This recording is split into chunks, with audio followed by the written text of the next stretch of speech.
Outnumbered, Chapter 2.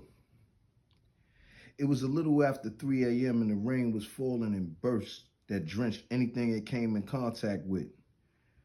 The streets looked barren aside from cars being parked along the streets in front of a two-story, two-family house.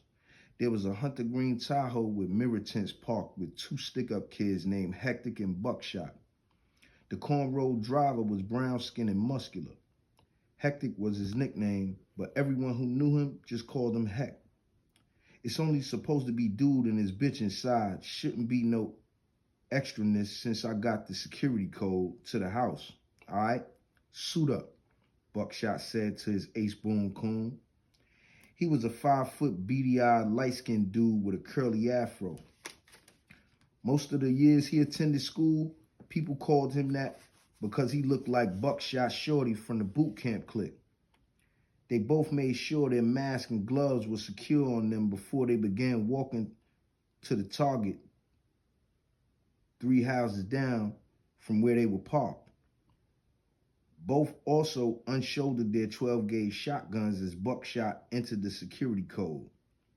He slid the key to the door in and twisted the knob, opening the front door slightly, and Heck walked in behind him with his gun on swivel as Buckshot shut the door. The shotgun hallway set off to the side of a sunken living room, which appeared to be the bedroom areas.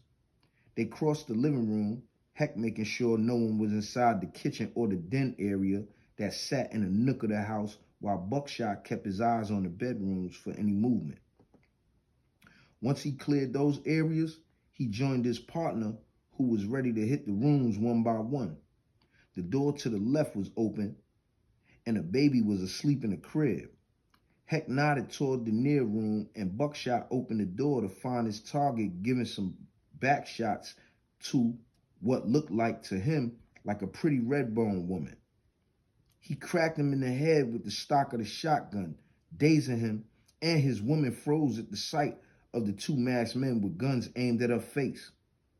"Tie him up, yo. I got you covered," Buckshot said, throwing 2 zip ties to his man. He walked toward the bed and motioned for the female to turn over on her stomach. When she did, he cuffed her left ankle and foot together, then did the same thing to the right side. Heck, being the strongest of the two, took his time dragging dude toward the living room, returning to grab the chick and place her next to dude. Buckshot had found a pair of dirty socks and went to the living room to gag both victims while his man held them down. Back in the room, his shotgun shouldered, he emptied his target's pockets and found a nice-sized knot of blue faces, emptied a Christian Dior bag that had a small stack of bills in it, then walked in a walk-in closet where he saw a 4-foot safe housed inside of the back wall. Behind a set of Michael Kors traveling bags, he discovered a small cache of weapons that he quickly packed away into a carry-on bag. There were 2 Desert Eagle handguns, a 50 caliber and a 44 caliber, and an MP5 machine gun. The sound of a baby crying caught his attention, so he quickly moved to the room where the baby was, and scooped up what appeared to be a 4 to 5 month old baby boy. At the sight of the masked man holding her child, the mother began twisting and turning her body hysterically as she cried for her son. Her lover never took his eyes off the man holding his son as he walked into the kitchen with him, walking towards the stove. Buckshot opened the oven and placed the baby on the second rack before closing it shut. Stepping into the living room, he said, "All right, fam. Only option to keep Junior from being baked or broiled is to open that safe," looking at homeboy. Signaling a no-brainer for an answer with the quickened head nod made Buckshot help him on his side and pull the tied sock from over his mouth. 7 to the right, 15 to the left, 4 to the right, and it's all yours. Just please don't hurt my family, man, please, the man pleaded. After securing the sock back in place, he hurried back to the closet. He went to work on the safe. "Ooh-wee, damn it, man," was all he could whistle and say.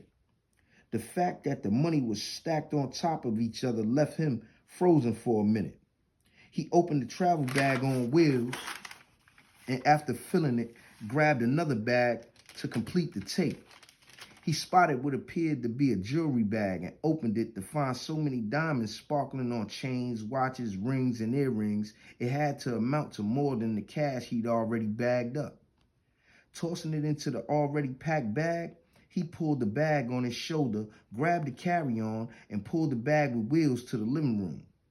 Heck pulled the bag from his man's shoulder, took the other travel bag, and headed for the door. Hate to eat and run, but I got things to do. And oh yeah, outside of being uncomfortable, little man should be fine. Didn't turn the heat on, said Buckshot as he headed toward the door behind his partner.